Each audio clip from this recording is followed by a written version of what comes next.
important element in a small group is the practice of apprenticing.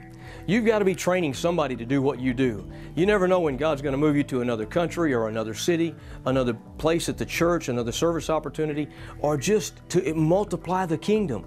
You've got to be apprenticing. So here's 4 practices that you can put into place this week that will help you train your apprentice. Number 1, you've got to meet with them outside the small group. Don't try to squeeze in a few minutes while everybody's eating in the other room and talk them up and explain to them what it means to be an apprentice or what you want them to do. Don't ask them to hang around after small group's over. Schedule an appointment. Maybe it's over coffee or over breakfast, but get together, and as you're preparing the next small group study, let them prepare with you. Talk through what you do to take the material and apply it to the small group.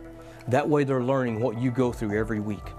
The second part is let them lead a section. You may have met for breakfast a couple of times, you talked through the material and they've watched you lead and they've connected what happened at breakfast to what happened in the small group.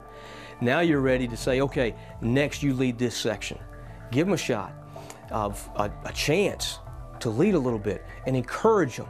Don't take all the answers and don't take all their time, but when they're leading a section, you just sit back and watch what happens. The third one is you've got to be absent. Hey, you got to take a vacation. You got to let them lead the small group. Of course, they're never going to do it as good as you do. Nobody does. But the idea of apprenticing and training them is giving them a chance to lead. And then when you come back, hey, get with them. Take another breakfast opportunity and talk through what you heard, what they struggle with. Explain to them how you work through those struggles yourself. The worst 4 words we could ever say are, I've got it covered. When you say, I've got this covered, you don't need an apprentice, or I've got this covered, you don't have to worry about leading this part of it. You've told them they're not any good.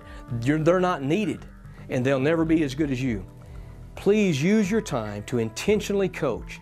Don't do it all yourself.